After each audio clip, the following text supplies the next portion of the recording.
پاکستان کی سفارتی کوششوں کے نتیجے میں 47 سال کے بعد امریکہ اور ایران ایک دوسرے کے قریب آ کے نہ صرف بیٹھے بلکہ ایک میز کو شیئر کیا انہوں نے، اور مذاکرات کے نتیجے میں ایک امید پیدا ہو گئی کہ جو کانفلکٹ مشرق وسطیٰ میں اس وقت خونریزی کی تمام حدود کراس کر گیا ہوا ہے، اس میں نہ صرف کمی آئے گی بلکہ خطہ جو ہے وہ جنگ کے بادل چھٹ جائیں گے اور پھر ایک دفعہ سے امن وہاں قائم ہو جائے گا۔ لیکن امریکہ کی تمام تر کوششیں اور خواہش کے باوجود، ایران کی طرف سے پورے تعاون کے باوجود، پاکستان کی سفارتکاری کے باوجود نیتن یاہو کو چین نہیں ہے۔ نیتن یاہو جو ہے وہ نہیں چاہتا کہ یہ جنگ کسی صورت بھی ختم ہو، کیونکہ اس کا اپنا سیاسی کیریئر اور خود اس کی اپنی زندگی جو ہے وہ اس جنگ کو جاری رکھنے سے جڑی ہوئی ہے۔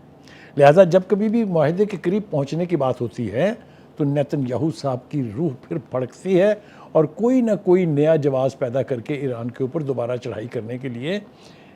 نیتن یاہو جو ہے وہ امریکی صدر کو مجبور کر دیتے ہیں۔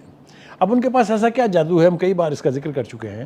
لیکن ایک بار پھر اس کا ذکر اس لیے ضروری ہے کہ اب جب کہ نیتن یاہو کو مایوسی ہونی شروع ہو گئی تھی، چونکہ پریزیڈنٹ ٹرمپ یہ کہہ رہے تھے کہ ڈیل آج کل پرسوں پیر منگل بدھ کو سائن ہونے والی ہے، تو نیتن یاہو نے کہا یہ تو بڑی زیادتی ہے، یہ تو ان کی ساری سکیم ہی فلاپ ہو جائے گی۔ لہٰذا انہوں نے ایپسٹین فائل میں سے ایک چھوٹی سی ویڈیو ریلیز کر دی ہے۔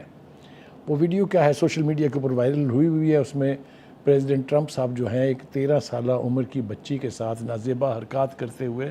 دکھائی دیتے ہیں۔ کوئی اے آئی کی یہ فوٹیج نہیں ہے، کوئی مینیپولیٹڈ فوٹیج نہیں ہے، یہ جینون فوٹیج ہے۔ لہٰذا یکدم آج ڈیل کل ڈیل پرسوں ڈیل کی بات کرتے کرتے انہوں نے ایک ہیلی کاپٹر کے حادثے کو جواز بنا کے ایران کے اوپر پھر چڑھائی کر دی ہے۔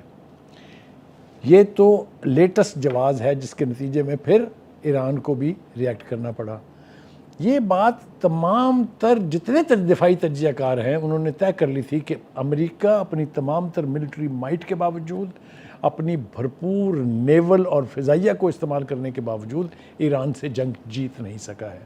انہوں نے تھوڑا تکلف کیا یہ کہنے میں کہ امریکہ جنگ ہار گیا ہے، لیکن انہوں نے اس پہ اکتفا سمجھا کہ امریکہ یہ جنگ جیتا نہیں ہے۔ اس میں نیتن یاہو کی تمام تر مکاریاں، تمام تر حربے جو ہیں وہ بھی شامل تھے۔ لہٰذا اس وقت صورتحال پھر بیک ٹو سکوئر ون جاتی دکھائی دے رہی ہے۔ ہر چند کے ٹرمپ دعویٰ کر رہے ہیں کہ نہیں، یہ جو کانفلکٹ ہوا ہے یہ تو وقتی ہے، اس سے ڈیل کے اوپر کوئی اثر نہیں پڑے گا۔ لیکن ہم نے دیکھا کہ ایران کی طرف سے اس کے اوپر جس طرح کا رد عمل سامنے آیا، ایک تو یہ کہ انہوں نے 4 ریاستوں میں یعنی خلیجی ریاستوں میں قائم امریکہ کے فوجی اڈوں کو ہدف بنایا۔ وہاں کیا بینڈ بجائی ہے انہوں نے وہ ہمیں کبھی پتہ نہیں چلے گا، اس لیے کہ ویسٹرن میڈیا جو ہے اور خاص طور سے امریکی میڈیا جو ہے اس کے اوپر پابندی ہے کہ کسی قسم کی تباہ کاری جو ہے اس کو پروجیکٹ نہیں کیا جائے گا۔ جو پہلے جنگ ہوئی تھی جس کے بعد یہ سیز فائر ہوئی تھی 38 روزہ،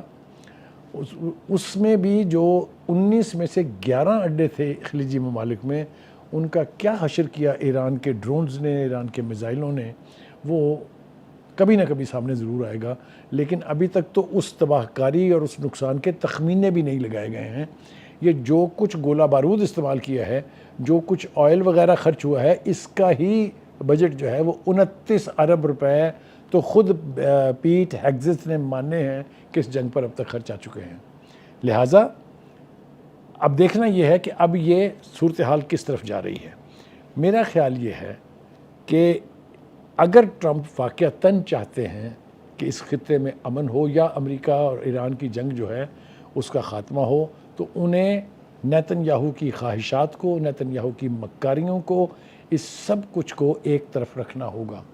یہ بات بھی اب بالکل واضح ہو چکی ہوئی ہے کہ موساد کی پینیٹریشن جو ہے امریکی سسٹم میں، امریکی انتظامیہ میں ڈیپ روٹڈ ہے۔ پینٹاگون میں ہونے والی جو سیکرٹ کلوز ڈور میٹنگز ہوتی ہیں، اس کی کارروائی بھی تل ابیب میں بیٹھ کے وہاں کے فوجی تجزیہ کار سن رہے ہوتے ہیں، بعد میں نہیں چلتی ان کے پاس ویڈیو، وہ سائملٹینیسلی سن رہے ہوتے ہیں۔ اس سے زیادہ خوفناک صورتحال نہیں ہو سکتی۔ پہلے تو خیال یہ تھا کہ صرف وہاں پر جوئش لابی بہت سٹرونگ ہے، بزنس کے اوپر قبضہ ہے ان کا، ججز ان کے انفلوئنس میں ہیں، لیکن پتہ یہ چلا کہ